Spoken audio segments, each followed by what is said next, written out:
আসসালামু আলাইকুম, সবাইকে শুভেচ্ছা জানাচ্ছি। মাসুম মাহবুব। পৃথিবীর যেই প্রান্ত থেকে যারা দেখছেন সবাইকে আবারও শুভেচ্ছা জানাচ্ছি। প্রিয় দর্শক, পাকিস্তান থেকে দেখছেন খবর, আবার বলছেন আরেকজন বলছেন পাকিস্তানের খবর দেখতে চায়। আ খাগড়াছড়ি থেকে মোস্তফা ভাই, আমি কদিন আগে গিয়েছিলাম সপরিবারে খাগড়াছড়ি।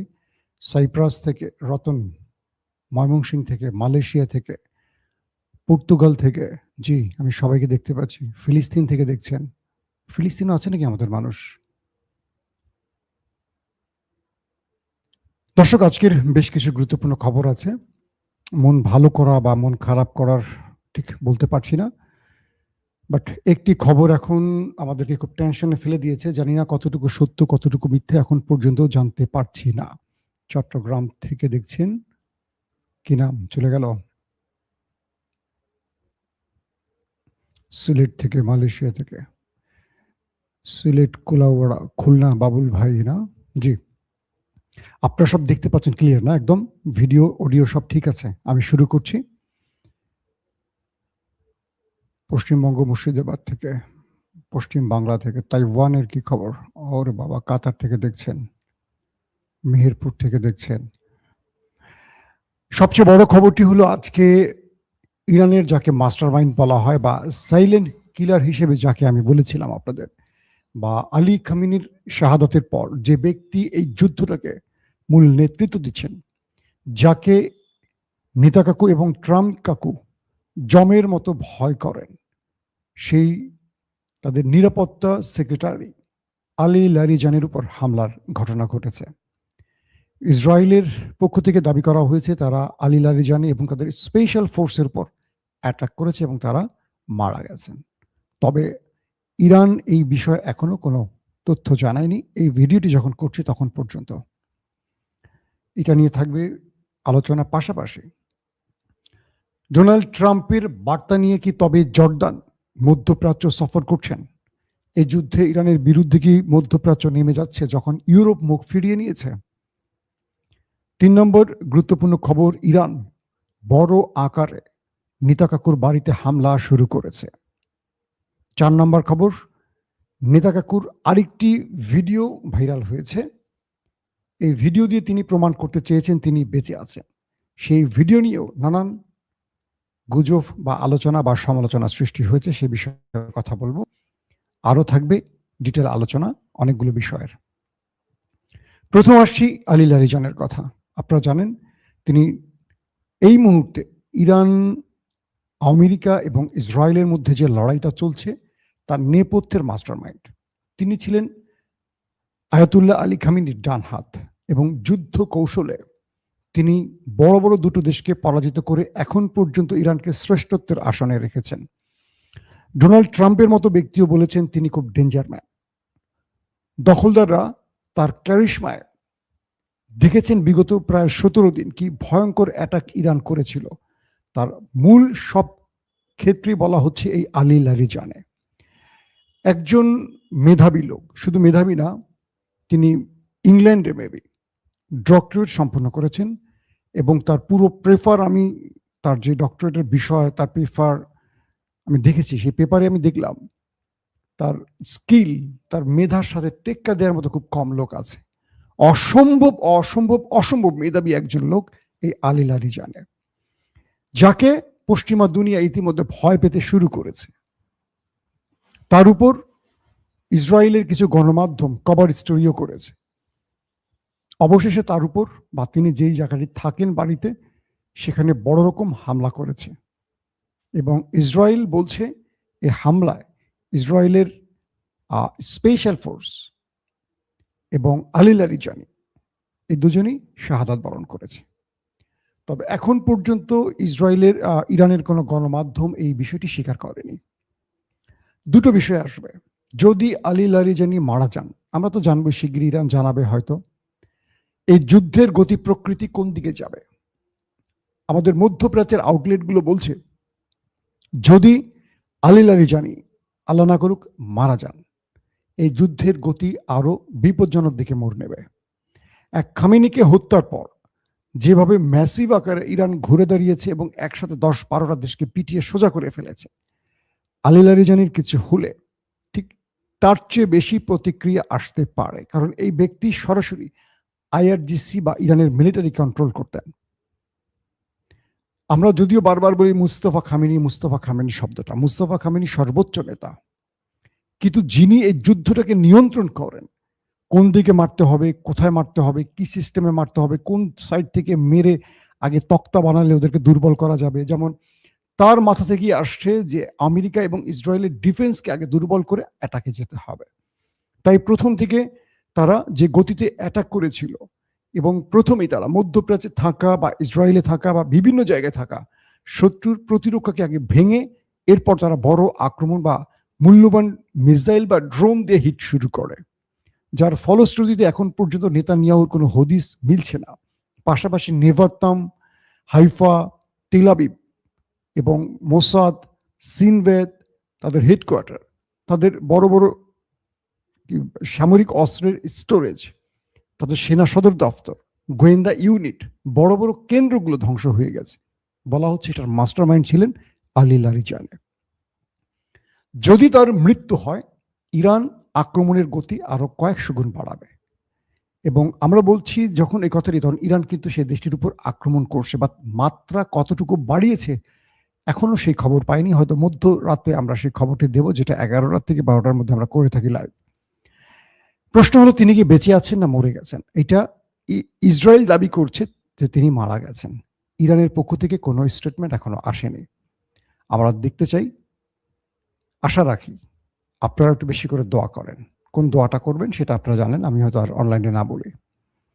2 নম্বর গুরুত্বপূর্ণ খবরটি হলো, ট্রাম্প যখন মধ্যপ্রাচ্য ইউরোপীয় রাষ্ট্রগুলোকে ডেকে পাচ্ছিলেন না কাছে, কোনো রাষ্ট্র ট্রাম্পের ডাকে সাড়া দেয়নি।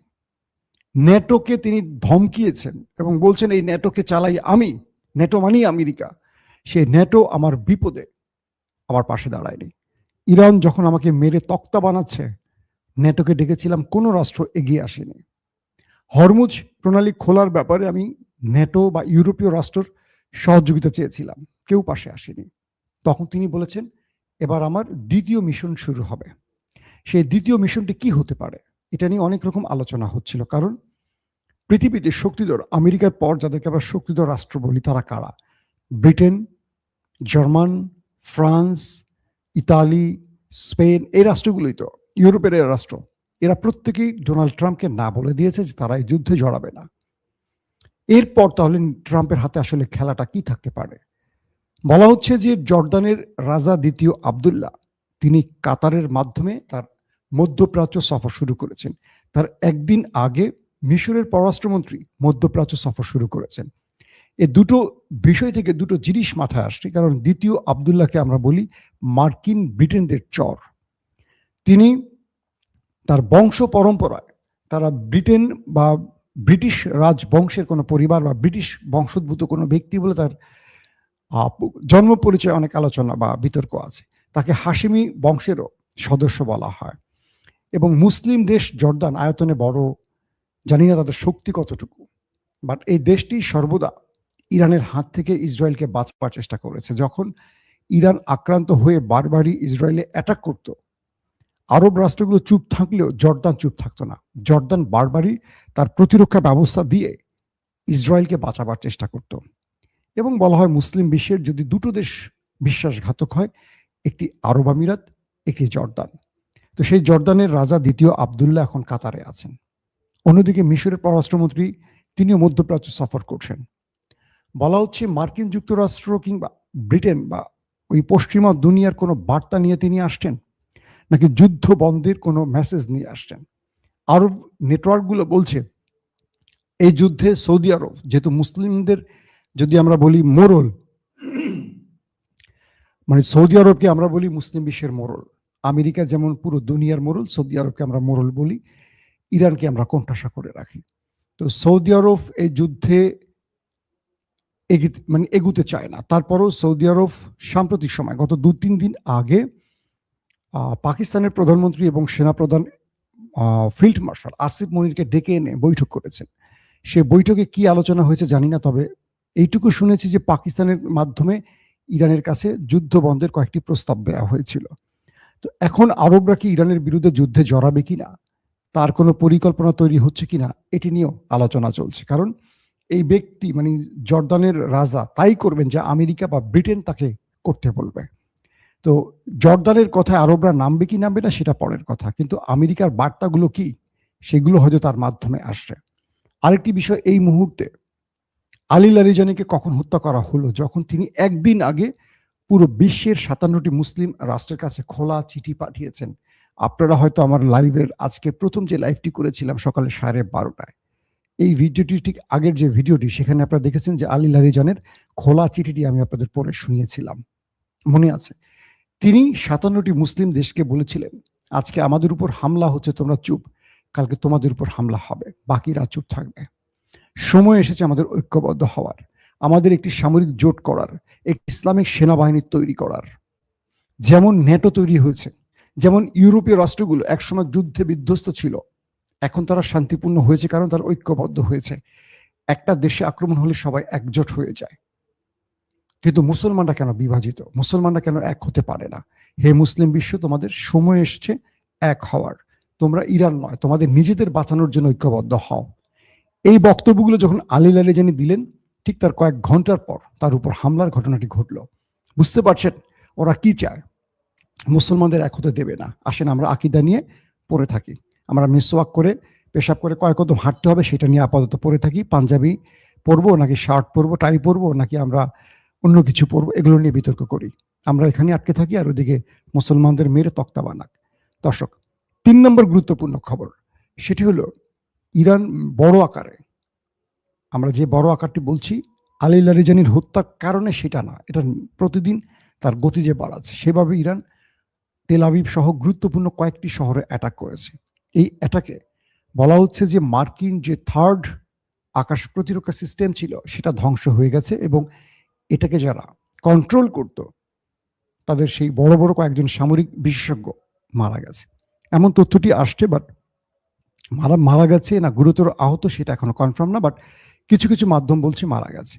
পাশাপাশি যুক্তরাষ্ট্রের বেশ কয়েকটি গণমাধ্যম দাবি করেছে ইরানের হামলা 7টি আরব রাষ্ট্র গালফ কান্ট্রিতে ইরান যে হামলা করেছে সেই হামলায় প্রচুর সংখ্যক মার্কিন সেনা ওপারে চলে গেছে এবং প্রচুর গুরুতর আহত। কিন্তু এই বিষয়টি ডোনাল্ড ট্রাম্প গোপন রাখছে। কে বলছে? মার্কিন গণমাধ্যম Washington post, new York Times, এরকম বড় বড় গণমাধ্যমগুলো দাবি করছে যে ইরানের হামলায় প্রচুর মার্কিন সেনা ওপারে গেছে এবং আহতের সংখ্যাও অনেক বেশি, কিন্তু এটা ডোনাল্ড ট্রাম্প গোপন করছে। তারপরের যে গুরুত্বপূর্ণ খবর সেটি হলো, যদি এই খবরটি সত্যি হয়, মানে মার্কিন গণমাধ্যম যে দাবি করছে, তাহলে এই সংবাদগুলো খুব শীঘ্রই আরো বেশি প্রকাশ পাবে। কারণ আমেরিকা এবং ইসরায়েল তাদের ক্ষয়ক্ষতির পরিমাণটা খুব সেন্সর করে প্রকাশ করছে। যেমন এখন পর্যন্ত ইসরায়েলের প্রকৃত সংখ্যাটা আমরা খুব কম জানি, মূলত এই সংখ্যাটা তারা যা বলছে তার চেয়ে কয়েক গুণ বেশি, কিন্তু তারা সেটা বলছে না। এটা তাদের গণমাধ্যমের কৌশল বা রাষ্ট্রের কৌশল। মিস্টার নেতাকাকুর আরেকটি ভিডিও ভাইরাল হয়েছে, তিনি আরেকটি ভিডিও দেখা গেছে তিনি স্টেটমেন্ট দিয়েছেন কি বলে ইরানকে নিয়ে। সেখানে তিনি ইরানের যে নববর্ষ সেই বিষয়ে তিনি বক্তব্য দিয়েছেন। ইরানের ফার্সিদের বা ইরানের সভ্যতা, পার্সিয়ান সভ্যতার যেটা নববর্ষ, সেই নববর্ষ উপলক্ষে তিনি ইরানের সরকারের বিরোধী জনগণকে রাস্তায় নামার আবারও আহ্বান জানিয়ে স্টেটমেন্ট দিয়েছেন।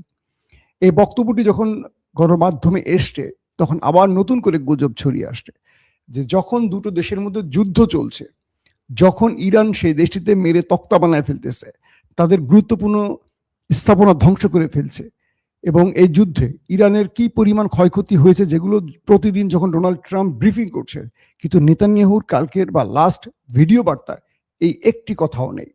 শুধু আছে এমন একটি কথা যে ইরানের নববর্ষে ইরানের জনগণ তোমরা রাস্তায় নামো।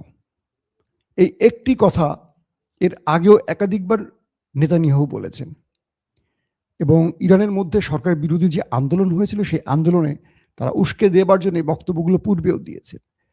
তো নিন্দুকরা বলছেন বা নেটিজেনরা বলছেন এই বক্তব্যটিও আগে, যদি এই বক্তব্যটি রিসেন্ট কোনো বক্তব্য হতো যে নেতা কাকুর জীবিত থাকার প্রমাণস্বরূপ, তাহলে তিনি ইরানের মধ্যে সাম্প্রতিক সময় যে আক্রমণগুলো হয়েছে তার কিছু ব্যাখ্যা তুলে ধরতেন, যেটা তিনি পূর্বে করতেন বা যেটা ডোনাল্ড ট্রাম্প করে থাকে।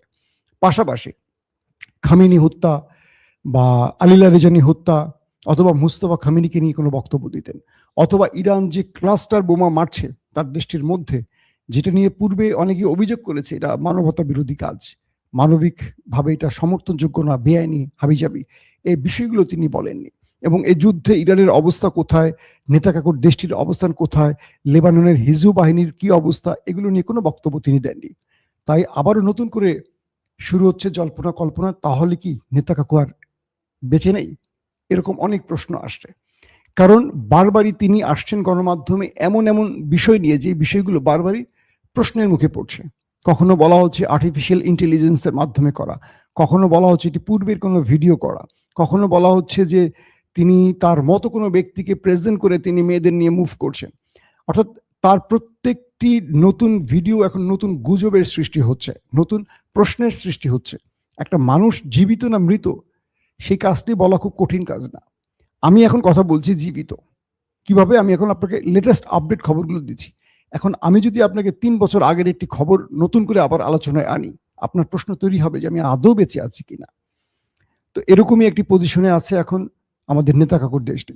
দর্শক, তারপরের যে গুরুত্বপূর্ণ আরেকটি খবর আছে সেটি হলো ইরান দখলদারদের উদ্দেশ্যে তার নতুন মিসাইল আজকে রাতে ব্যবহার করবে, এমন একটি খবর আসছে, যেটি এর পূর্বে ইরান ব্যবহার করেনি। কি সেটা হতে পারে? এটা নিয়ে ইরানের গণমাধ্যম এখনো স্পষ্ট কিছু বলেনি। পাশাপাশি আরব রাষ্ট্রগুলো ইরানের সাথে বা যুদ্ধ বন্ধের ব্যাপারে বিভিন্ন দূত ব্যবহার করে কাজ করার চেষ্টা করছে, এটা শোনা যাচ্ছে। আবার আব্বাস আরাকসির লাস্ট স্টেটমেন্ট, আজকে তিনি যে স্টেটমেন্ট দিয়েছেন, তিনি বলছেন কোনোভাবেই এই যুদ্ধ বন্ধ করব না, এই যুদ্ধে আমরা এখন বিজেতার আসনে আছি, অতএব যুদ্ধ বন্ধ করব তখনই যখন আমাদের টার্গেট ফুলফিল হবে। তার মানে ইরান এখনো তাদের টার্গেট পূরণ করতে পারেনি। সবকিছু মিলে এই লড়াইটা আরো ভয়ঙ্কর গতিতে সামনের দিকে যাচ্ছে। এটা কি করে বন্ধ হবে এটা বলা মুশকিল। বিদায় নিচ্ছি এখনকার মতো। আজ রাত 11টা থেকে 12টার মধ্যে আবারও আসবো ইনশাআল্লাহ। সেই পর্যন্ত আল্লাহ আমাদের প্রত্যেককে নিরাপদে রাখুন, সুস্থ রাখুন। আল্লাহ হাফেজ।